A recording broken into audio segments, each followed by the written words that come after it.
எபேசு நிருபத்திலிருந்து தொடர்ந்து நாம் ஆண்டுடைய வார்த்தை என்ன செய்து கொண்டிருக்கிறோம், கேட்டுக்கொண்டிருக்கிறோம்.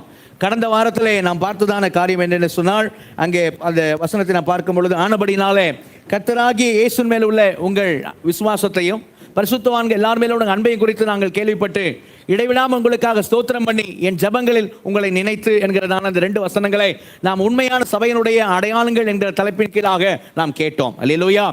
உண்மையான சபையினுடைய அடையாளங்கள் 3 அடையாளங்கள் என்று சொல்லி பார்த்தோம். முந்தினது முடிவான அடையாளம் என்னது? முந்தினது முடிவான அடையாளம் விசுவாசம். அல்லேலூயா. முக்கியமானதும் முதன்மையான அடையாளம் என்னது? அன்பு. அல்லேலூயா. முறையானதும் முரண் இல்லாதமான அடையாளம் என்னது? விசுவாசம் அன்பு 2 சேர்ந்து இருப்பது. அல்லேலூயா. விசுவாசம் மட்டும் இருக்கு, அன்பு இல்லைன்னு சொன்னால் அந்த விசுவாசம் செத்த விசுவாசம். அதனால் 2 என்ன செய்ய வேண்டும்? சேர்ந்து இருக்க வேண்டும். அல்லேலூயா. அதான் முறையானதும் முரணில்லாததுமான ஒரு அடையாளமாக இருக்கிறது சொல்லி கடந்த வாரத்தில் பார்ப்பதற்கு ஆவியானவர் நமக்கு கிருபை தந்தார். அல்லேலூயா. தொடர்ந்து இந்த நாளிலே நாம் வாசித்த வசனங்களிலே 17, 18, 19 இந்த 3 வசனங்களிலே என்ன செய்ய போகிறோம்? நாம் ஆண்டவருடைய வார்த்தை கேட்க போகிறோம். கவனிங்கள். இந்த 3 வசனங்களிலே நாம் பார்க்கும் பொழுது, அந்த வசனங்களிலே நாம் உற்று கவனிப்போமானால், அங்கே அப்போஸ்தலனாகிய பவுல் ஆவியால் ஏவப்பட்டு அங்கே ஒரு வார்த்தையை சொல்லுகிறதை கவனிக்கிறோம். நீங்கள் உதாரணத்துக்கு நீங்கள் அந்த 17ஆம் வசனத்தில் நீங்கள் பார்ப்பீர்கள், அங்கே உங்களுக்கு தந்தரல வேண்டும் என்று அப்படின்னு சொல்லி அவர் சொல்றதை பார்க்கிறோம். முடிக்கும் பொழுது என்னன்னு முடிக்கிறாரு? 19ஆம் வசனம் முடிக்கும் பொழுது வேண்டிக் கொள்ளுகிறேன். அல்லேலூயா. அல்லேலூயா. உங்களுக்கு தந்தரல வேண்டும் என்று வேண்டிக் கொள்ளுகிறேன் என்று சொல்லி முடிக்கிறதை பார்க்கிறோம். ஒரு விண்ணப்பமாக, ஒரு ஜெபமாக அவர் முடிக்கிறதை பார்க்கிறோம். எது அங்கே ஜெபமாய் மாறுகிறது என்று சொன்னால், அங்கே அப்போஸ்தலனாகிய பவுலுடைய விருப்பம் விண்ணப்பமாக மாறுகிறது.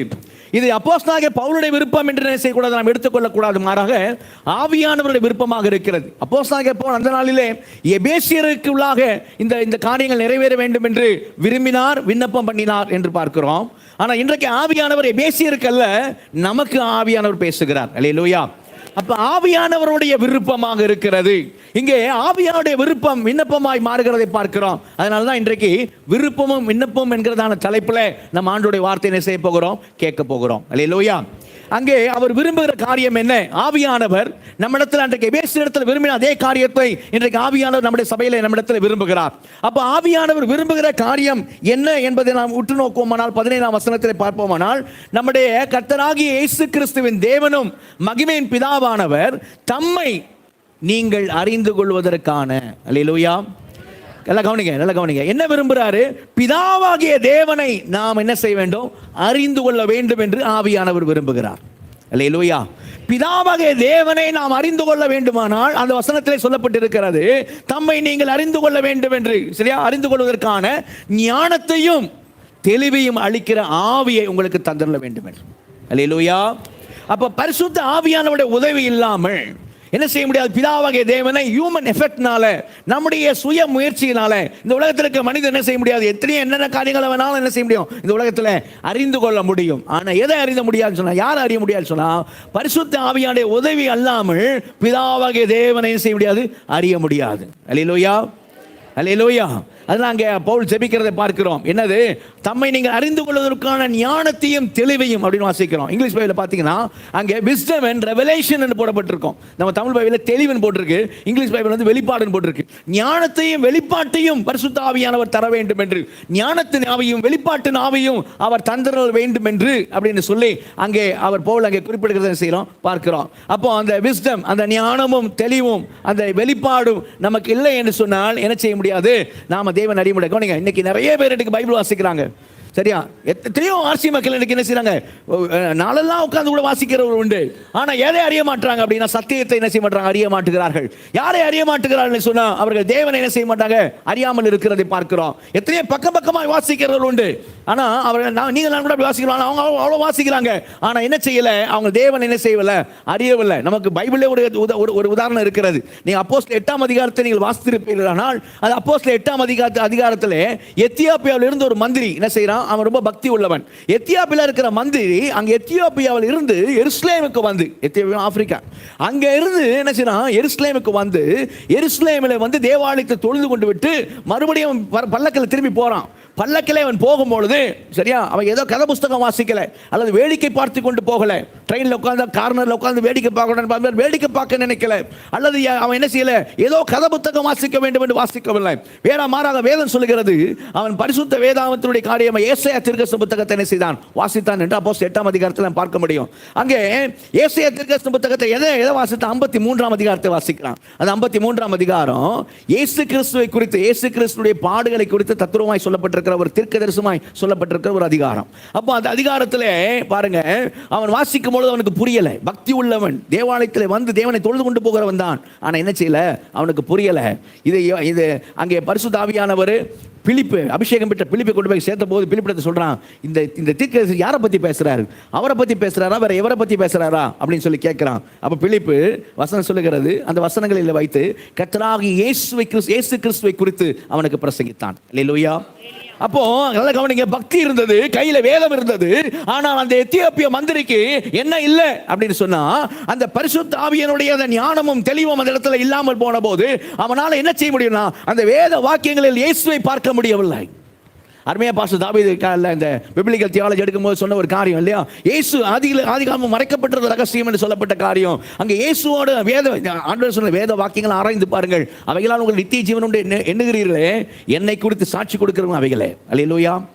அப்ப என்ன பண்ண முடியல, அவன் என்கவுண்டர் ஆக முடியல. யாருக்கு, அந்த மந்திரிக்கு பக்தி இருக்கு, பைபிள் இருக்கு, எல்லாம் இருக்கு.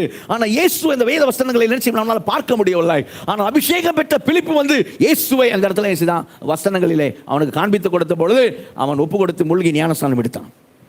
அல்லேலூயா, அல்லேலூயா. யாரும் இன்னும் மூழ்கி ஞானஸ்நானம் எடுக்காது இருந்தா தயவு செய்து பேரை கொடுங்கிறோம் என்ன செய்யுங்க, பேரை கொடுத்துட்டு போங்க. ஈஸ்டர் முடிதலிருந்து, ரெசரக்ஷன் டே, உயிர்த்தெழுதல் நாள் முடிதலிருந்து என்ன செய்வோம், அந்த சண்டைக்கு பிறகு இருந்து ஞானஸ்தான வகுப்புகள் இருக்கும். அதில் என்ன செய்யுங்க, கலந்து கொள்ளுங்கள். கர்த்தரவங்களை ஆசுவ வகுப்புலாம் நல்லா கலந்து கொண்டு சத்தியத்தை நல்லா அறிஞ்சு தானே செய்யணும், ஞானஸ்தானம் எடுக்கணும். அல்லேலூயா, அல்லேலூயா. ஞானஸ்தானம் நம்ம ஒப்பு கொடுக்கணும். சரியா, இப்போ குழந்தைகள் எடுத்தது, தெரியாமல் எடுத்தது, அறியாமல் எடுத்தது, சரியா, அதெல்லாம் செல்லாது, அதெல்லாம் செல்லாது. அறிந்து தெரிந்து சத்தியத்தை அறிந்து என்ன செய்ய வேண்டும், ஞானஸ்தானம் செய்ய வேண்டும், எடுக்க வேண்டும். அல்லேலூயா. சரி, அங்கே பார்த்தீங்கன்னா நீங்கள் அந்த அதிகாரத்தில் எபேசியரில் அவர் சொல்லுகிற ஒரு காரியத்தை, ஞானத்தை தெளிவாக அளிக்கிற ஆவியை உங்களுக்கு தந்திரல வேண்டும் என்றும் அப்படின்னு சொல்றதை பார்க்கிறோம். அதோடு கூட இன்னொரு காரியத்தை சொல்றாரு 19ஆம் வசனத்தில் சொல்றாரு, நீங்கள் அறியும்படிக்கு, 19ஆம் வசனத்தில் பிந்தின பகுதி பாருங்க, நீங்கள் அறியும்படிக்கு அவர் உங்களுக்கு பிரகாசமுள்ள மனக்கண்களை, அல்லேலூயா, பிரகாசமுள்ள மனக்கண்களை கொடுக்க வேண்டும் என்றும் வேண்டிக் கொள்கிறேன். அல்லேலூயா. என்ன கிடைக்கணுமா, என்ன கிடைக்கணுமா, பிதாவை நாம் அறிந்து கொள்ள வேண்டுமானால் நமக்கு ஞானத்தின் தெளிவை அளிக்கிற ஆவை நமக்கு தந்திரப்பட வேண்டியிருக்கிறோம். சரியா, அதோடு கூட பிரகாசமுள்ள மனக்கண்கள். அல்லேலூயா, அல்லேலூயா.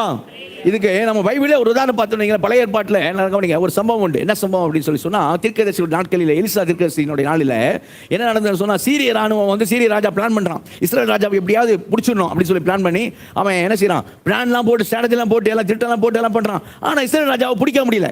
இவன் எங்க அவனை மடக்கணும்னு நினைக்கிறான், அங்க அவன் வரமாட்டான். எங்க அவனை யுத்தம் பண்ணணும்னு நினைக்கிறான், அந்த இடத்துல செய்ய முடியும், யுத்தம் அவன் பண்ண முடியல. ஏன்னா அவனுக்கு முன்கூட்டியே தெரிந்தது போல இஸ்ரேல் ராஜா எல்லாத்தையும் செய்யறான், காரியம் செய்யறான். இப்ப கேட்கறான் கூப்பிட்டு, டேய் நம்மள எவனாவது உளவாளி இருக்கிறானா, எவனா ஒட்டுறாங்கிறான் நம்மத்துல, என்ன நான் பேசினாலும் அவனுக்கு இஸ்ரேல் ராஜாக்கு தெரிஞ்சிருந்தேன், எப்படா தெரியுது அப்படின்னு சொன்னான். நம்ம அப்ப சொன்னாங்க, ராஜா சீரிய ராஜா, நம்மளுடைய சேனையில யாரும் ஒற்றர்கள் கிடையாது, உளவாளி கிடையாது. அங்க ஒருத்தர் இஸ்ரவேல் தேவனாய் கர்த்தருடைய தீர்க்கதரிசி எலிசா ஒருத்தர் இருக்கிறான், அவன் நீ பள்ளி அறையில பேசினாலும் அங்க ராஜாட்ட சொல்லிடுவான். அல்லேலூயா. அப்படின்னா அப்ப ராஜாவை பிடிக்கணும்னா முதல்ல அவனை பிடிக்கணும்டா, அப்பதான் ராஜாவை பிடிக்க முடியும். அவனை பிடிப்போம்டா, அவன் எங்கடா இருக்காங்க, தோத்தான்ல இருக்கிறான்னு சொல்லி கேள்விப்பட்ட உடனே பெரு சேனையை ஒரு ஆளை பிடிக்க அனுப்பிச்சிட்டான். ஏன்னா அவனை தானே பிரச்சனை, அவனை பிடிச்சிடுவாங்கடா அப்படின்னு சொல்லி ஒரு பெரிய சேனையை ஒரு ஆளை பிடிக்க அனுப்புறான். இப்போ ஒரு ஆள் பிடிக்கிறதுக்கு நைட்டு வந்து ரவுண்ட் பண்ணிட்டாங்க. நைட்டு வந்து தோத்தான் பட்டணத்தில் எலிசா இருந்த கூடாரத்துக்கு சுற்றி இப்போ பெரிய ஒரு படம் சீரிய ராணுவம் வந்து ஃபுல்லாக நிற்குது. அதிகாலையில் எலிசாவோட வேலைக்காரன் வெளியே போகிறான், பால் வாங்க போனான்னு தெரியல எனக்கு, சரியா, வெளியே போறான். வெளியே போனானாக்கும் பார்த்தா மாதிரி சுத்தி எல்லாம் சீரிய ராணுவம். ஐயோ உள்ள ஓடி வாங்க, எஜமானே நம்ம மோசம் போனோம், எஜமானே மோசம் போயிட்டோம், இப்போ நாம என்ன செய்வோம், சுத்தி நிற்கிறாங்க, என்ன பண்ணுவோம் அப்படின்னு கேட்டான் இல்லையா. வாசித்து பாருங்களேன், அந்த 2 ராஜாக்கள் 6ஆம் அதிகாரத்தில் 15-17 வசனம் வாசிக்க. 2 ராஜாக்கள் 6ஆம் அதிகாரம் 15-17 வசனங்கள். தேவனுடைய மனுஷனின் வேலைக்காரன் அதிகாலமே எழுந்து வெளியே புறப்படுகையில் இதோ இராணுவமும் குதிரைகளும் ரதங்களும் பட்டணத்தை சுற்றி கொண்டிருக்க கண்டான். அப்பொழுது வேலைக்காரன் அவனை நோக்கி, ஐயோ என் ஆண்டவனே, என்ன செய்வோம் என்றான். அதற்கு அவன், பயப்படாதே, அவர்களோடு இருக்கிறவர்களை பார்க்கிலும் அவர்களோடு இருக்கிறவர்களை பார்க்கிலும் நம்மோடு இருக்கிறவர்கள் அதிகம் என்றான். நம்மோடு இருக்கிறவர்கள் அதிகம். அல்லேலூயா. இந்த உலகத்தில் இருக்கிறனை பார்க்கிலும் நம்ம உள்ளத்தில் இருக்கிறவர் பெரியவர்.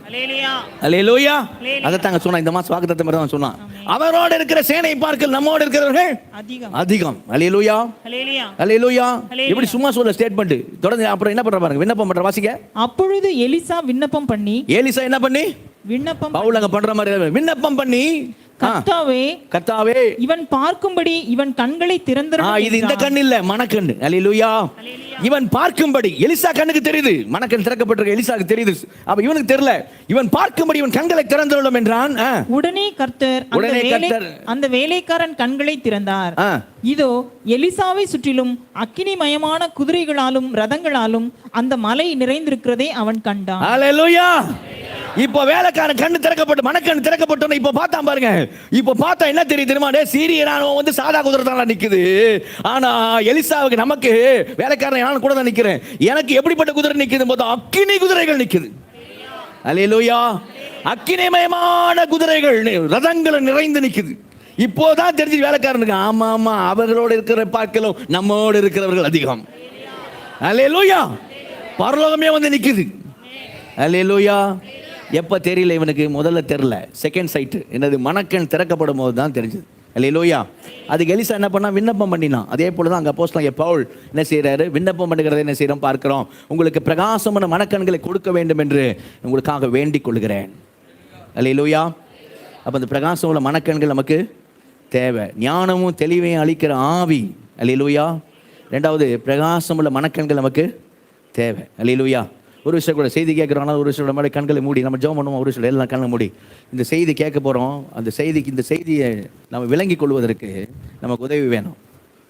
எல்லாம் கண்ணை மூடி ஆண்டத்தில் கேட்போமா? எல்லாம் உள்ள ஆழத்தில் ஆண்டு கேட்போம். ஆண்டவரே, எனக்கு அந்த விசேஷத்தை ஞானத்தையும் அந்த தெளிவையும் அளிக்கிற ஆவி எனக்கு தாங்க ஆண்டவரே. ஒரு ஞானத்தில் குறைவில் இருந்தால் யாவருக்கும் சம்பூர்ணமாய் கொடுக்கிற ஒருவனும் கடிந்து கொள்ளாத தேவனிடத்தில் கேட்க கடவன், அப்போது ஒன்று கொடுக்கப்படும் என்று ஒரு வசனம் சொல்லுகிறதே.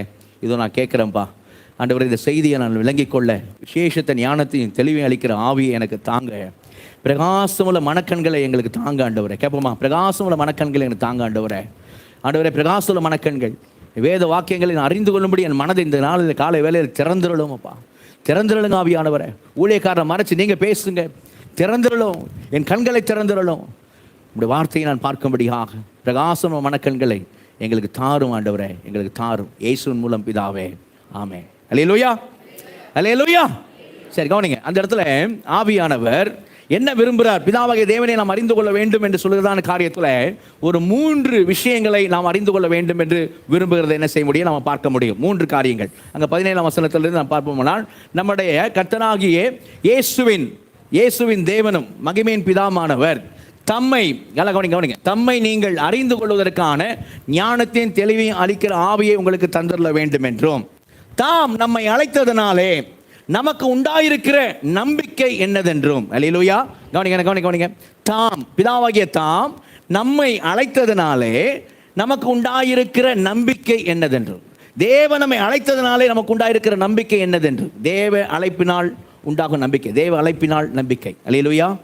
அது என்னதென்றும், தாம் நம்மை அழைத்ததனால் நமக்கு உண்டாயிருக்கிற நம்பிக்கை என்னதென்றும், தமது பரிசுத்தவான்களிடத்தில் தமக்கு உண்டாயிருக்கிற சுதந்திரத்துடைய மகிமையின் ஐஸ்வர்யம் என்னதென்றும். அப்போ 2வது காரியம் என்ன?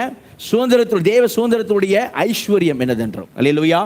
தேவ அழைப்பின் நம்பிக்கை என்னதென்றும், தேவ சுதந்திரத்தின் ஐஸ்வர்யம் என்னதென்றும், தாம் கிறிஸ்துவை மரித்தோரிலிருந்து எழுப்பி அவரிடத்தில் காண்பித்த தமது பலத்த சத்துவத்தின் வல்லமையின்படியே விசுவாசியா இருக்கிற நம்மிடத்தில் காண்பிக்கும் தமது வல்லமையின் மகா மேன்மையான மகத்துவம் என்னதென்றும். அல்லேலூயா. 3வது காரியம் என்ன? அவருடைய வல்லமையின் மகத்துவம், தேவ வல்லமையின் மகத்துவம் என்னதென்று. 3 காரியம். 3 காரியம்: தேவ அழைப்பின் நம்பிக்கை, தேவ சுதந்திரத்தின் ஐஸ்வர்யம், தேவ வல்லமையின் மகத்துவம். இந்த 3ஐயும் நாம் அறியும்படிக்கு பிரகாசமுள்ள மனக்கண்களை கொடுக்க வேண்டும் என்று உங்களுக்காக வேண்டிக் கொள்கிறேன். அல்லேலூயா. இப்போ நாம் என்ன செய்ய போகிறோம்? இதான் வரிசை, இந்த வரிசையில் தான் அங்கே பைபிளில் இருக்குது. ஆனால் நாம் பெட்டர் அண்டர்ஸ்டாண்டிங், நன்றாய் புரிந்து கொள்வதற்காக வரிசை கொஞ்சம் மாற்றி பார்க்க போகிறோம். அல்லேலூயா. அல்லேலூயா. முதலாவது கடைசியான காரியத்தை என்ன? தேவ வல்லமையின் மகத்துவத்தை முதலாவது என்ன செய்ய போகிறோம்? பார்க்க போகிறோம். முதல் காரியம், 3 காரியம் பார்க்க போகிறோம். முதலாவது காரியம், தேவ வல்லமையின் மகத்துவத்தை என்ன செய்ய போகிறோம்? நான் பார்க்க போகிறோம். தேவ வல்லமையின் மகத்துவத்தை பார்க்க 19ஆம் வசனத்தை வாசிக்க. எபேசியர் 1:19. தாம் கிறிஸ்துவை மரித்தோரிலிருந்து எழுப்பி அவரிடத்தில் நடப்பித்த தமது பலத்த சத்துவத்தின் வல்லமைப்படியே போதும், தமது பலத்த சத்துவத்தின் வல்லமையின்படியே. அல்லேலூயா. கவனிங்க, வசனம் வாசிக்கும், வசனத்தை பாருங்க, சொல்லும் போது கவனிங்க. தாம் பிதாவாகிய தான் கிறிஸ்துவை மரித்தோரிலிருந்து எழுப்பி, பிதாவாகிய தாம் கிறிஸ்துவை மரித்தோரிலிருந்து எழுப்பி அவரிடத்தில், கிறிஸ்துவிடத்தில் காண்பித்த தமது பலத்த சத்துவத்தின் வல்லமை. அல்லேலூயா. மரித்த கிறிஸ்துவை உயிரோடு எழுப்பும் பலத்த சத்துவத்தின் வல்லமை. அல்லேலூயா. கவனிங்க, பழைய ஏற்பாட்டில் மரிச்சவங்க உயிரோட வந்திருக்கிறாங்க, சரியா? வந்திருக்காங்கன்னா உயிரோடு எழுப்பப்பட்டிருக்கிறாங்க. எலியா சாரிபாத் விதவையினுடைய குமாரனை எழுப்பினான். எலிசா சுனேமியாளுடைய குமாரனை எழுப்பினான், சரியா?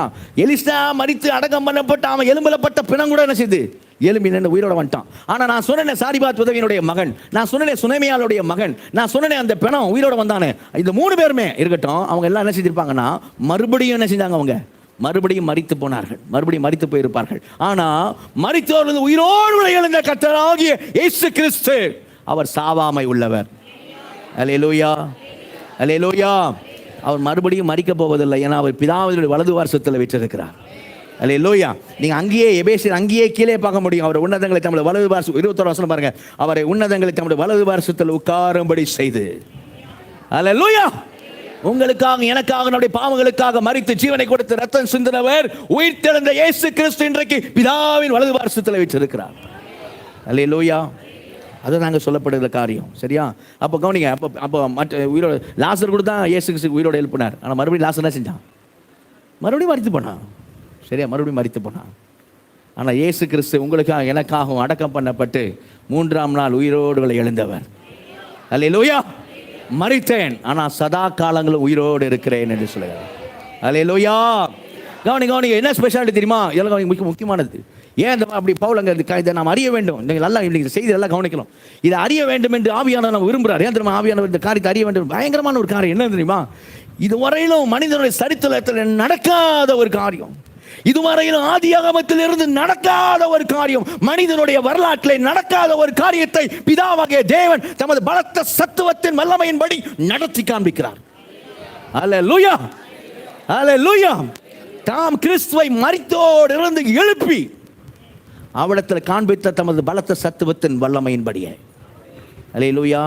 நீங்க பழைய ஏற்பாட்டு பக்கங்கள் எல்லாம் பார்த்தீங்கன்னா தேவன் பெரியவர் அன்பை அப்படிங்கிறது எதை வச்சு தான் காமிப்பாங்க? தேவன் பெரியவர் அப்படிங்கிறத எதை வச்சு காமிப்பாங்க? சிருஷ்டிப்பை வச்சு காமிப்பாங்க.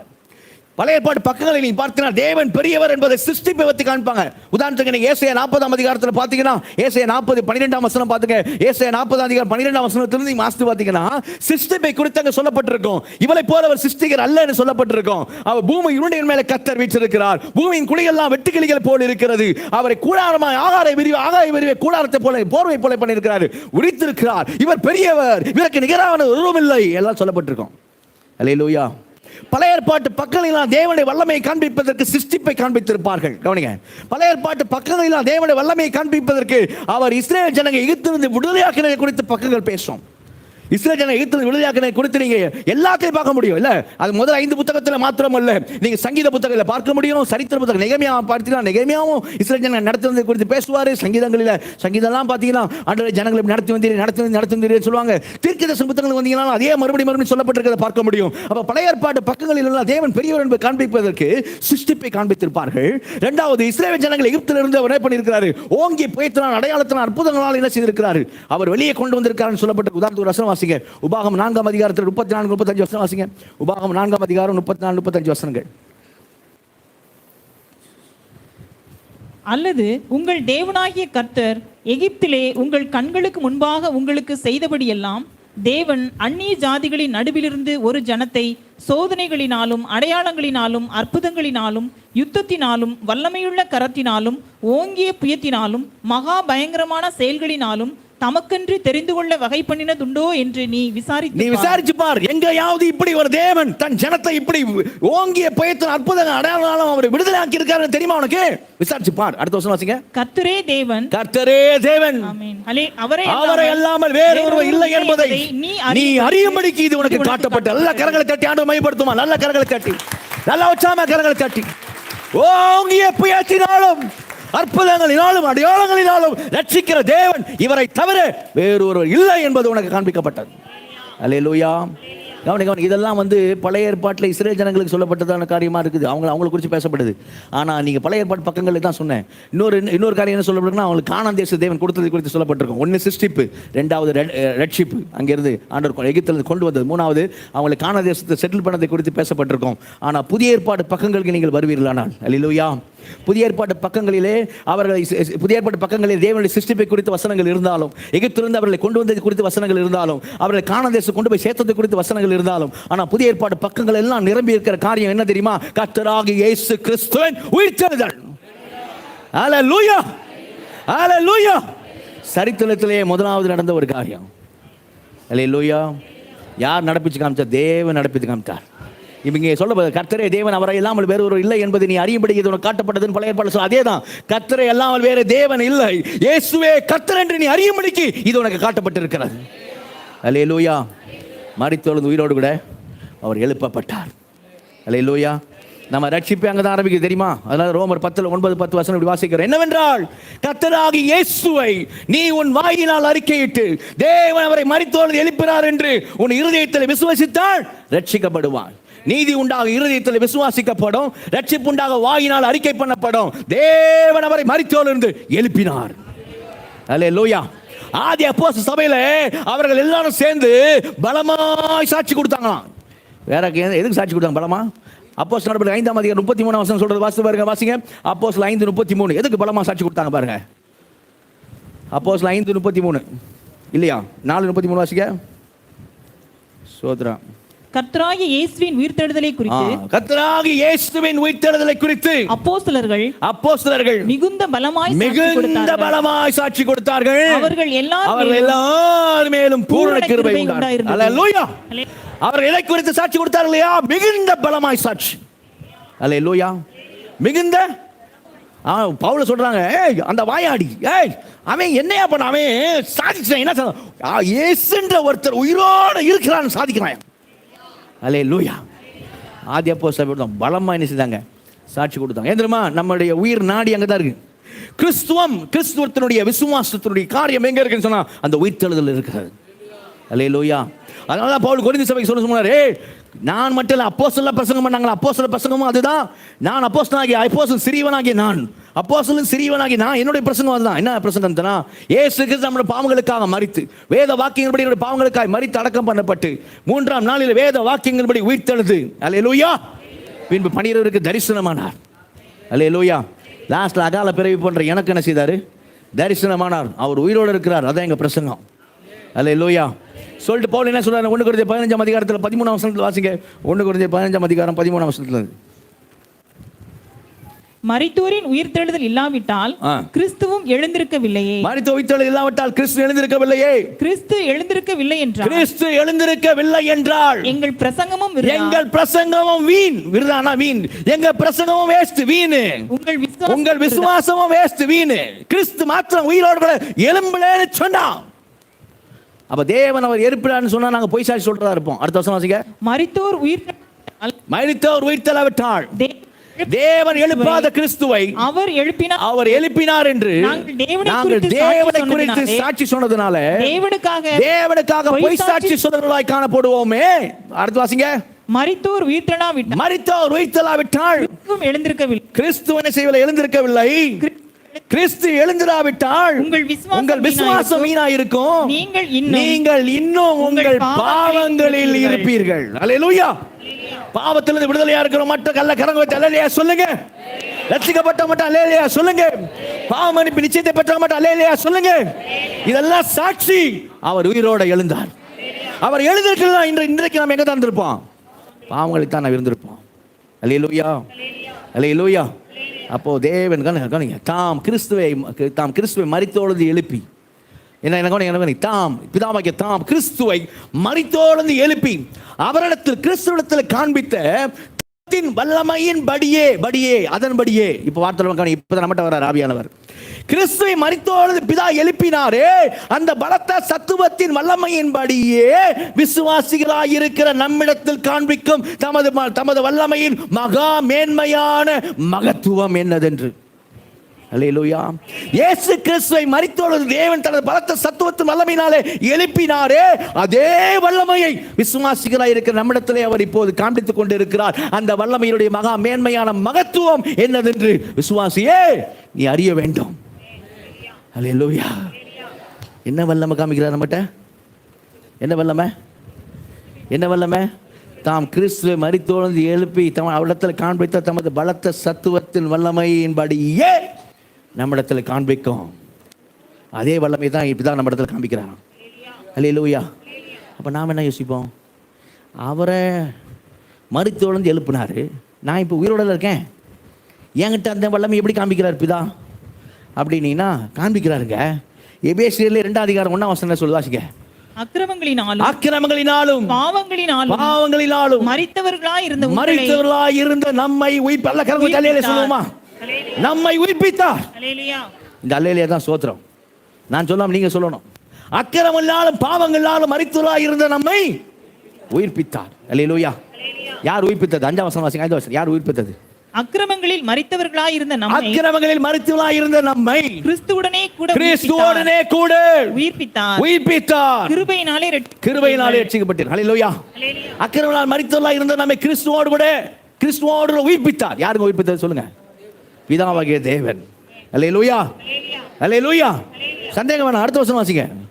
கிறிஸ்து இயேசுவுக்குள் அவர் நம்மிடத்தில் வைத்த தயவினாலே அவருடைய கிருபையின் மகா மேன்மையான ஐஸ்வரியத்தில் வருங்காலத்தில் விளங்க செய்வதற்காக கிறிஸ்து இயேசுவுக்குள் நம்மை அவரோடு கூட எழுப்பி வெளிப்படுத்துவாங்க. கிறிஸ்து இயேசுவுக்குள் எல்லாம் வெளிப்படுத்துவாங்க. நம்மை அவரோடு கூட எழுப்பி உன்னதங்களிலே அவரோடு உட்காரவும் செய்தார். அல்லேலூயா. நீங்க நம்மள பார்க்க சேர்ல உட்கார்ந்திருக்கீங்க. அவர் வசனம் சொல்லுது, உன்னதங்களிலே உட்கார வச்சிருக்கிறார். அல்லேலூயா. சபை தான் என் உன்னதம். அல்லேலூயா. பிதாவாகிய தேவன் தாம் கிறிஸ்துவை மரித்தோடு எழுப்பி அவரிடத்தில் காண்பித்த தமது பலத்த சத்துவத்தின் வல்லமையின்படியே அக்கிரமங்களிலும் பாவங்களால் மரித்தவர்களாய் இருந்த நம்மை கிறிஸ்துவோடு கூட உயிர்ப்பித்தார். அந்த வல்லமையை நம்மிடத்தில் காண்பித்திருக்கிறார். அல்லேலூயா. அந்த வல்லமையை நம்மிடத்தில் காண்பித்திருக்கிறார். அதோடு கூட இல்லை, நம்மளை உயிர்ப்பித்த ரட்சிக்கப்பட்டிருக்கு. அது மட்டும் இல்லை. வசனம் சொல்லுது, இன்னைக்கு நாம காக்கப்பட்டிருக்கிறதே அவருடைய பலத்தினால தான். வாசிங்க 1 பேதுரு 1 அதிகாரத்தில் 5 வசனம் வாசிங்க. 1 பேதுரு 1 அதிகாரம் 5 வசனம். கடைசி காலத்திலே வெளிப்பட ஆயத்தமாக்கப்பட்டிருக்கிற ரட்சிப்புக்கு ஏதுவாக விசுவாசத்தை கொண்டு தேவனுடைய பலத்தினாலே காக்கப்பட்டிருக்கிற உங்களுக்கு அந்த சுதந்திரம் பரலோகத்தில் வைக்கப்பட்டிருக்கிறது. அல்லேலூயா. நீங்கள் நானும் யாரால காக்கப்பட்டிருக்கோம்? வசந்த பட்சம் யாரால காக்கப்பட்டிருக்கோம்?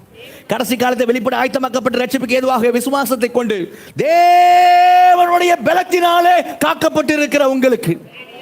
அல்லேலூயா. இல்லைன்னா என்னைக்கே போயிருப்போம். சகோதரர் சாட்சி கேட்டோம்ல, முடியல. ஏன் முடியல? அவர் காக்குறார். மகேஷ் எனக்கு நித்தியத்தில் வேணும்பா. என் பிள்ளை மகேஷ் என் கூட இருக்கணும். என் மகன் கிறிஸ்து குமாரன் இயேசு கிறிஸ்து மகேஷுக்காக ரத்தம் சிந்திருக்கிறபடினால கிறிஸ்துவை மரித்தோடு எழுப்பினது போல நான் மகேஷை உயிர்ப்பித்திருக்கிறேன். அல்லேலூயா. இதான் பிதா சொல்லுவார், தேவனுடைய பலத்தினால காக்கப்பட்டிருக்கிறோம். அதனால இயேசு சொல்லும்போது சொன்னார், என்ன சொன்னார் தெரியுமா?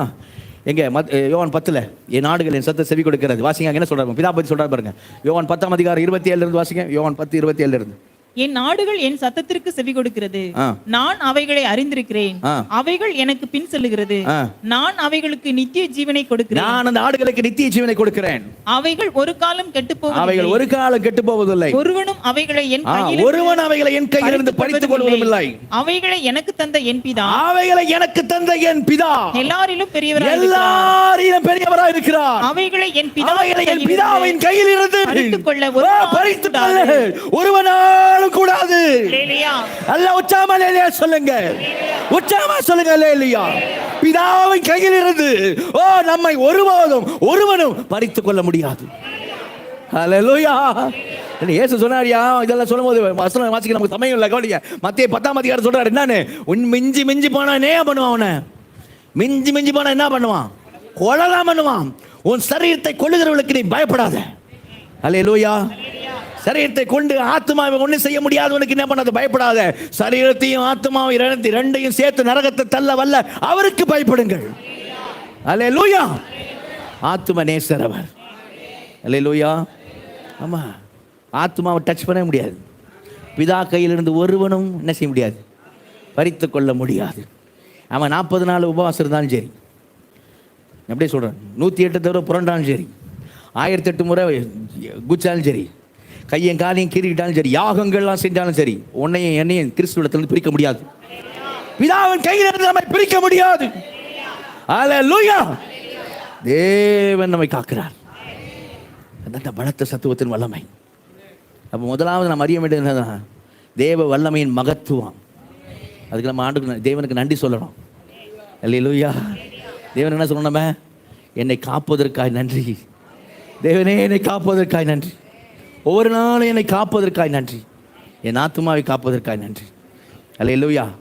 நீர் பெரியவர், நீர் பெரியவர். உம்முடைய கரத்திலிருந்து ஒருவனை என்னை பறித்து கொள்ள முடியாது. அல்லேலூயா. என்ன போராட்டம், என்ன பாடு, என்ன உபத்திரம், என்ன நிந்தை, என்ன அவமானம், என்ன வர்த்தியா முடியாதியா. அல்லேலூயா. முடியாதியா. அவர் கையிலிருந்து பறிக்க முடியாதியா. அல்லேலூயா. எவ்வளோ எனக்கு இந்த செய்தி ஆயிடுத்து, எவ்வளோ சந்தோஷமா தெரியுமா, கண்ணில் கண்ணீரே வந்துச்சு. நான் அழுதேன். எவ்வளோ காரியம் தெய்வம் நமக்கு செய்கிறார் அப்படின்னு பார்க்கும்போது, சரியா, அப்படியே கண்ணின் மணி போல காக்கிறார். அல்லேலூயா. உன்னை நான் இழந்துட மாட்டேன், உன்னை நான் இழந்துட மாட்டேன். அன்பு, அன்பு. அல்லேலூயா. சரி, ரெண்டாவது காரியம் என்ன தெரியுமா? ரெண்டாவது காரியம் நான் சொன்னேன், கொஞ்சம் வரிசையை மாற்றி பார்ப்பேன்னு சொன்னேன் இல்லையா? அப்போ வரிசையை மாற்றி பார்க்கணும். அந்த 17ஆம் வசனம் பார்த்தீங்கன்னா, 17ஆம் வசனத்தில் 18ஆம் வசனம் வாசிங்க. 18 எபேசியர் 1:18. தாம் நம்மை அழைத்ததினாலே, தாம் நம்மை, பிதாவாகிய தேவன் நம்மை அழைத்ததினாலே நமக்கு உண்டாயிருக்கிற நம்பிக்கை என்னதென்று. அல்லேலூயா. இரண்டாவது தேவ அழைப்பின் நம்பிக்கை. முதலாவது தேவ வல்லமையின் மகத்துவம். அல்லேலூயா. மறக்கூடாது, தேவ வல்லமையின் மகத்துவம். இரண்டாவது தேவ அழைப்பின் நம்பிக்கை. அல்லேலூயா. அழகாக போட்டுருக்கு பாருங்க, ஒன்றும் கன்ஃபியூஷன் குழப்பம் இல்லை. தாம், பிதாவாகிய தாம் நம்மை அழைத்ததினாலே உண்டான நம்பிக்கை. அல்லேலூயா. அவர் நம்ம அழைச்சதுனால. எங்கே அழைச்சார்? வேகமாக சில வசனம் வாசிங்க, வேகம். எங்கே அழைச்சார்? 1 பேர் 2 அதிகாரம் 9 வசனம். டக்கு டக்கு நடுங்க.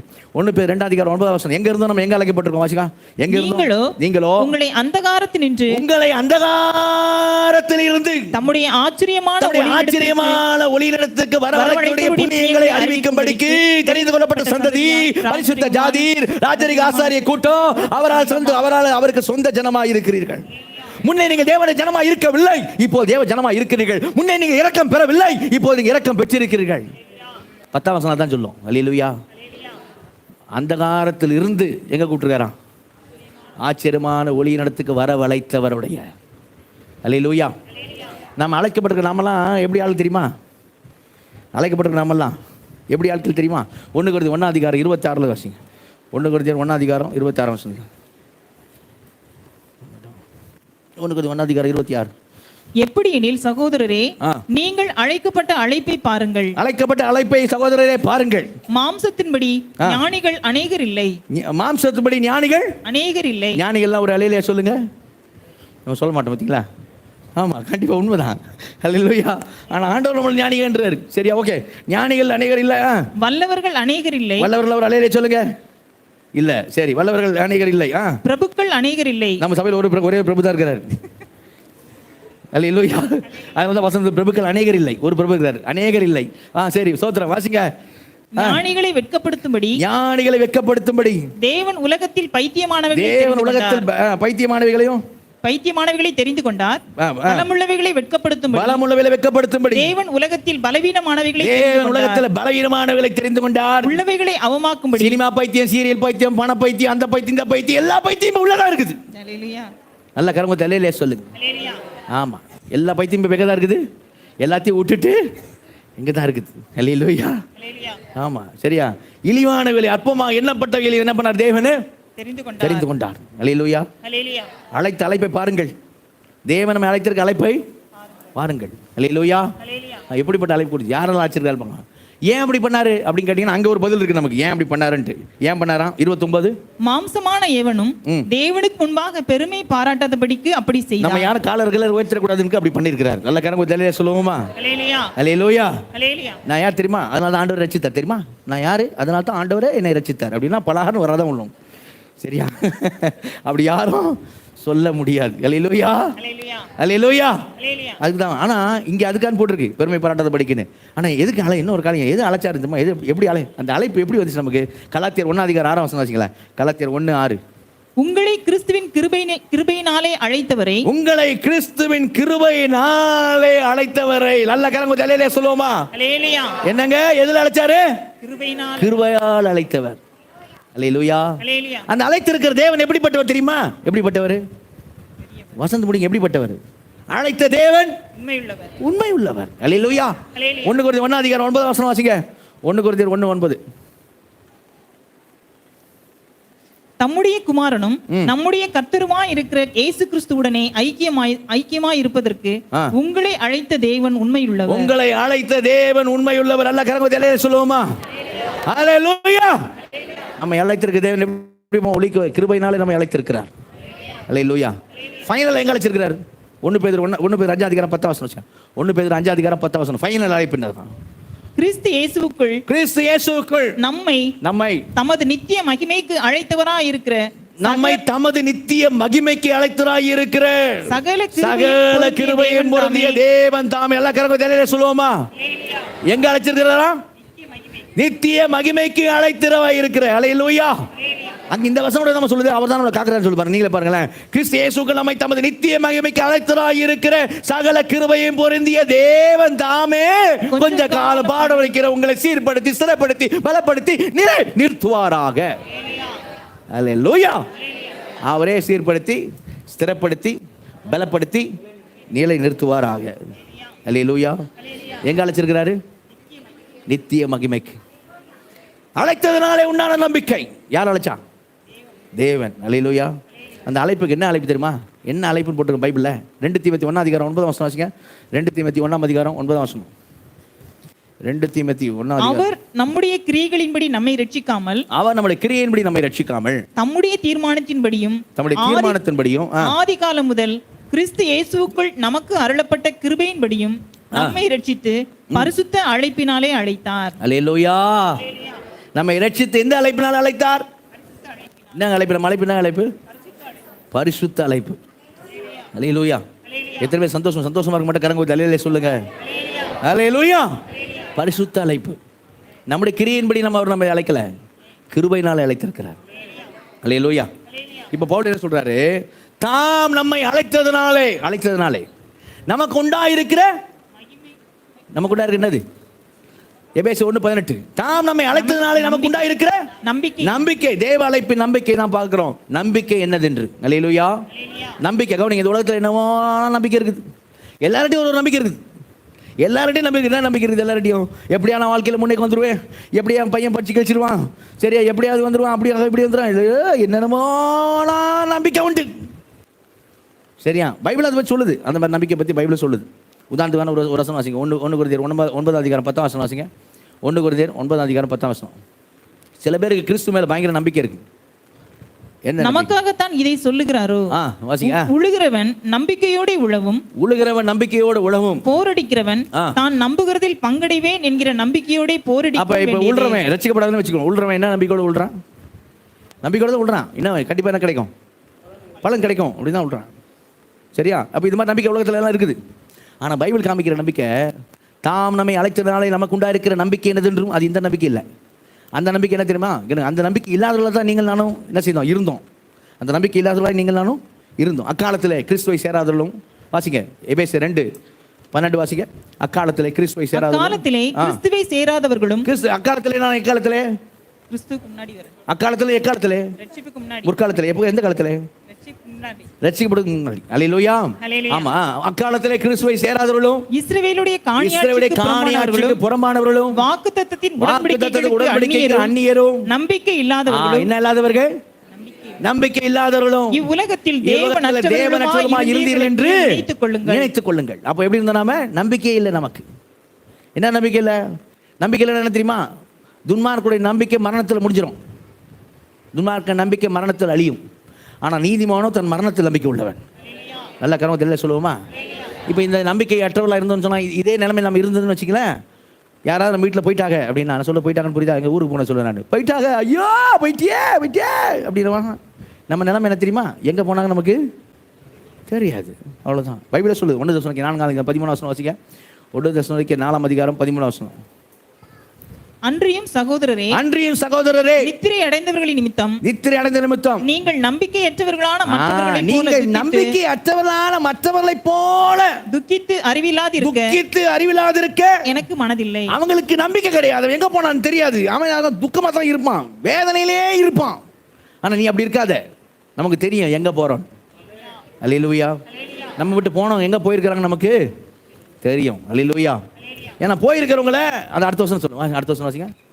அடுத்த வசனம். இயேசுவானவர் மரித்து பின்பு எழுந்திருந்தார். இயேசு பத்தி உயிர்த்தெழுதலை பத்தி சொல்லிட்டு தான் வருது. இயேசுவானவர் மரித்து பின்பு எழுந்திருந்தார் என்று விசுவாசிக்கிறோமே. அப்படியே இயேசுவுக்குள் நித்திரை அடைந்தவர்களையும், இயேசு எப்படி மரித்து உயிர்த்தெழுந்தாரோ அப்படியே கிறிஸ்துவுக்குள் வாசிங்க. இயேசுவுக்குள் நித்திரை அடைந்தவர்களையும் தேவன் அவரோடு கூட கொண்டு வருவார். ஹல்லேலூயா. அல்ல, இயேசு வருகை தாமதித்தால், ஒருவர் நம்ம மரித்தால் நம்ம கவலைப்பட தேவை. கிறிஸ்துவுக்குள் மரித்தவர் தான் முதலாவது. பின் உயிரோடு இருக்கிற நாம மறுரூபமாக்கப்பட்டு எடுத்துக்கொள்ளப்படும். அல்லேலூயா, அல்லேலூயா. அப்ப நம்ம நம்பிக்கையற்றவர்களான மற்றவர்களை போல அல்ல. இன்னைக்கு நமக்கு நம்பிக்கை வந்திருக்கு. எதனால வந்து? அவர் நம்மை அழைத்ததுனாலே உண்டான நம்பிக்கை. அல்லேலூயா. அப்ப நம்ம நம்பிக்கை விசுவாசம் யார் மேல இருக்கு தெரியுமா? 1 பேதுரு 1:21 வாசிங்க. 1 பேதுரு 1:21 வாசிங்க. 1 பேதுரு 1:21. உங்கள் விசுவாசமும் நம்பிக்கையும் தேவன் மேல் இருக்கும்படி அவரை மரித்தோரிலிருந்து எழுப்பி அவருக்கு மகிமையை கொடுத்தார். அவரை மரித்தோரிலிருந்து எழுப்பி அவருக்கு மகிமை கொடுத்தார். எதுக்கு தெரியுமா? எதுக்கு இயேசு கிறிஸ்து மரித்தோரிலிருந்து எழுப்பி அவருக்கு மகிமை கொடுத்தார் வாசிக்கிறேன். எதுக்கு? உங்கள் விசுவாசமும் நம்பிக்கையும் தேவன் மேல் இருக்கும்படி அவரை எழுப்பினார். அல்லேலூயா. அதனால தான் நான் 3வது பாயிண்ட் முதல்ல சொன்னேன்.